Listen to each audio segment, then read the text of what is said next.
Good morning dear student, I am Falguni Pareek from Aditya career institute. आज की class में हम chapter 3 principle and techniques of management का last topic discuss करेंगे, view रचनात्मक प्रबंध। देखिए, लास्ट क्लास में हमने व्यू प्रबंध, उद्देश्यानुसार और अपवाद द्वारा प्रबंध दोनों को डिस्कस कर लिया था। आज की क्लास में हम व्यू रचनात्मक प्रबंध के बारे में पढ़ेंगे। व्यू रचनात्मक प्रबंध क्या है? देखो, संगठन के उद्देश्यों की प्राप्ति हेतु आंतरिक व बाहरी घटकों को ध्यान में रखते हुए जो भी क्रियाएं की जाती हैं वो हमारा व्यू रचनात्मक प्रबंध कहलाता है। अर्थात यानी क्या कहा गया है कि आपने संगठन को जब भी कोई उद्देश्य निर्धारित करना है, यानी अपने लास्ट क्लास में एमबीओ में पढ़ा था ना कि हम उद्देश्य द्वारा निर्धारित करते हैं, तो वो जो उद्देश्य हमने निर्धारित किया हुआ है उसको ध्यान में रखते हुए संगठन के जो आंतरिक और बाह्य दोनों घटक हैं उसके अनुसार जो भी व्यू रचनाएं बनाई जाती हैं वो हमारा व्यू रचनात्मक प्रबंध कहलाता है। क्लियर? देखो, अमेरिका के जो एक स्टैनफोर्ड रिसर्च इंस्टीट्यूट थी उसमें व्यू रचनात्मक प्रबंध को किस तरीके से डिफाइन किया गया, इसका मतलब क्या था? उन्होंने क्या कहा कि व्यू रचना एक ऐसी कार्य प्रणाली है जिसमें संगठन के वातावरण को ध्यान में रखते हुए, यानी संगठन किस प्रकार का है वो उसके वातावरण को ध्यान में रखते हुए उद्देश्यों की प्राप्ति हेतु अपने मुख्य साधनों एवं प्रयत्नों का जो उपयोग किया जाता है वो हमारा व्यू रचनात्मक प्रबंध है। ये किसने कहा था? अमेरिका के स्टैनफोर्ड रिसर्च इंस्टीट्यूट के अनुसार ये कहा गया है। फाइनली हम देखें तो व्यू रचनात्मक प्रबंध का अर्थ क्या होता है? संगठन के उद्देश्यों का निर्धारण करना, व्यू रचना का निर्माण करना, उसके लागू करने एवं लाभान्वित करने की जो प्रबंधकीय प्रक्रिया है वे सारे जो इसके लिए जो भी कदम उठाए जाते हैं वो हमारा व्यू रचनात्मक प्रबंध है। इंग्लिश में देखें तो स्ट्रैटेजी बनाकर हमने संगठन के आंतरिक और बाह्य घटकों को ध्यान में रखा है और स्ट्रैटेजी बनाकर हमने किसी भी उद्देश्य का निर्धारण किया है तो वो हमारा व्यू रचनात्मक प्रबंध है, जिसकी विशेषताओं को अलग अलग डिफाइन किया गया। पहली विशेषता क्या थी कि औपचारिक प्रबंधकीय प्रक्रिया है। प्रबंधकीय प्रक्रिया क्या औपचारिक है? ये पहली बात तो क्या है, औपचारिक है। संगठन में जो भी घटक ध्यान में रखे जाते हैं आंतरिक और बाह्य वो औपचारिक होते हैं, अनौपचारिक या बेकार घटकों को ध्यान में रखा नहीं जाता है। फॉर एन एग्जाम्पल, जैसे व्यू जो औपचारिक प्रबंध की प्रक्रिया है उसमें व्यू रचनात्मक प्रबंध औपचारिक प्रबंध की प्रक्रिया, क्योंकि इसके अंतर्गत संगठन का क्या उद्देश्य है, व्यू रचना का निर्माण किस प्रकार से किया जाएगा, उसका क्रियान्वयन यानी उसको कार्य में कैसे लाया जाएगा, उसके लिए क्या क्या अनुवर्तन किए जाएंगे या उसमें कमी है तो उसमें क्या सुधार किए जाएंगे, ये सारे चरणों को, इन सारी क्रियाओं को ध्यान में रखकर उस उद्देश्य का निर्धारण किया जाता है। पहला पॉइंट क्लियर हुआ। औपचारिक प्रबंध प्रक्रिया यानी सारे उद्देश्यों को, क्रियान्वयन को, व्यू रचना को ध्यान में रखते हुए जो भी सुधारात्मक कदम उठाए जाएंगे वो हमारा औपचारिक प्रबंधकीय प्रक्रिया कहलाता है।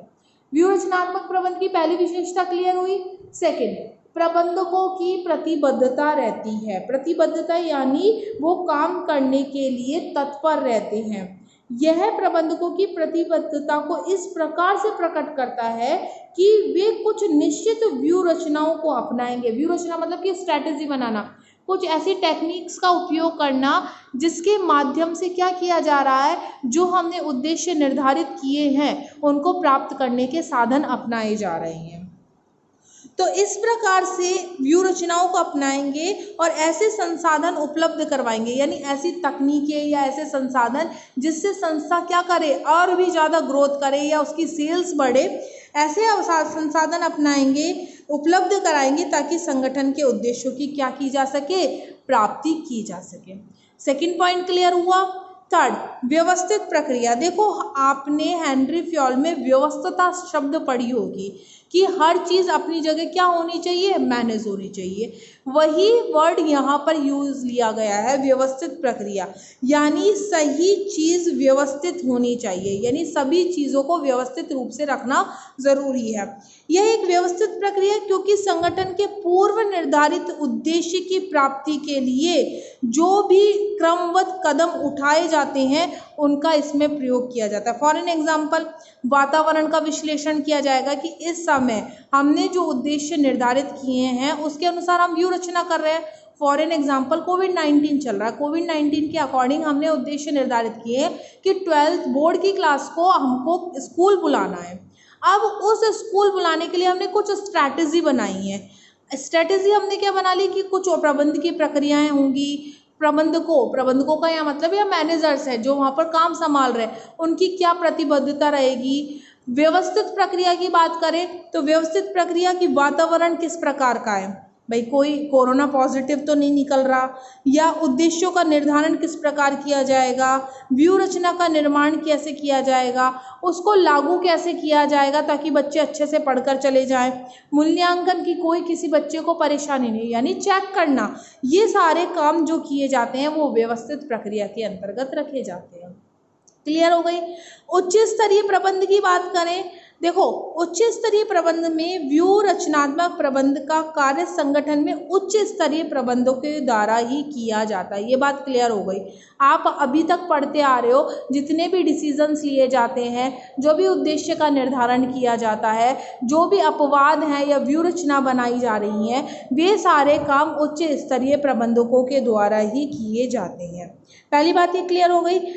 इसके लिए वे समग्र संगठन यानी सारे संगठन के उद्देश्यों और व्यू रचनाओं का विकास करते हैं। व्यू रचना का विकास करते हैं, उसका परिचालन करते हैं यानी किस प्रकार से काम करेंगे, और प्रशासनिक प्रबंध का विकास भी करते हैं। एक एग्जाम्पल से सारे पॉइंटों को समझा दूंगी मैं। साधन और साध्य में क्या है, व्यू रचनात्मक प्रबंध का संबंध साधन और साध्य, काम करने का तरीका और काम करने के लिए जो साधन काम में लिए जाएंगे, दोनों से है। इसका कारण यह है कि यह एक संगठन और उसके लक्ष्यों की उपलब्धि के साधन के रूप में वातावरण के साथ संबंधों को ध्यान में रखते हुए इस पर बल दिया जाता है। यानी वातावरण किस प्रकार है और वहाँ संगठन में काम करने वाले साधन कौन कौन से हैं, इनको ध्यान में रखते हुए इस संगठन का निर्माण किया जाता है। निर्देशात्मक नियोजन, देखो जो कि व्यू रचनात्मक प्रबंध दीर्घ काल को ध्यान में रखकर किया जाता है, ये अल्पकाल के लिए नहीं होता है। आप ध्यान रख ले, जो भी आप उद्देश्यों का निर्धारण करोगे और उसके लिए जो भी स्ट्रैटेजी बनाओगे काम करने के लिए, वो दीर्घ काल के लिए की जाती है। इसलिए संगठन के प्रयासों को निश्चित दिशा में प्रेरित करने वाले निर्देशात्मक नियोजन हैं। अतः इसमें संगठन के मार्गदर्शन हेतु नीतियों का निर्माण किया जाता है और व्यू रचनाओं का निर्धारण किया जाता है। नेक्स्ट, गतिशील प्रक्रिया है। भाई ऐसा तो नहीं है कि आज और इसी वातावरण के अनुसार की जाएगी। व्यू रचनात्मक प्रबंध का जब भी निर्माण किया जाता है वो वातावरण को देखते हुए किया जाता है। गतिशील प्रक्रिया का मतलब ये नहीं कि निरंतर चलने वाली है। गतिशीलता का यहाँ अर्थ है कि वो वातावरण यानी समय के अनुसार उसमें परिवर्तन किए जा सकते हैं। फॉर एन एग्जाम्पल, फैशन की उपभोक्ता का फैशन, उनकी मांग, दुर्घटनाएं होना या भविष्य में प्राकृतिक आपदाएं हो जाना, ऐसी कोई भी संभावना होने पर आप अपनी स्ट्रेटेजी में क्या कर सकते हो, चेंजेस कर सकते हो। यानी वो गतिशील प्रक्रिया भविष्य को ध्यान में रखते हुए की जाती है। नेक्स्ट, भविष्योन्मुखी। मैंने अभी बताया भविष्योन्मुखी कैसी है कि भविष्य की जो भी अवसर हैं, जो भी घटनाएं हैं, जो भी चुनौतियां हैं, जो भी खतरे हैं, उन सब का अनुमान लगाकर इस स्ट्रैटेजी को बनाया जाता है, यानी प्रबंध का निर्माण किया जाता है। रॉबिन्सन ने तो यहाँ तक कहा है कि यह प्रबंधकों द्वारा अपने प्रतिस्पर्धी यानी कॉम्पिटिटर के वातावरण के लिए अंत्यक्रिया हेतु अपनाई गई एक बड़ी भविष्योन्मुखी योजना है। देखो आज की क्लास में हमने व्यू रचनात्मक प्रबंध और विशेषताओं के बारे में पढ़ा। कल की क्लास में हम इसके महत्व के बारे में पढ़ेंगे, ठीक है। और महत्व के बाद ये टॉपिक कंप्लीट हो जाएगा, यानी चैप्टर कंप्लीट हो जाएगा। आज की क्लास में अपना इतना ही। Thank you.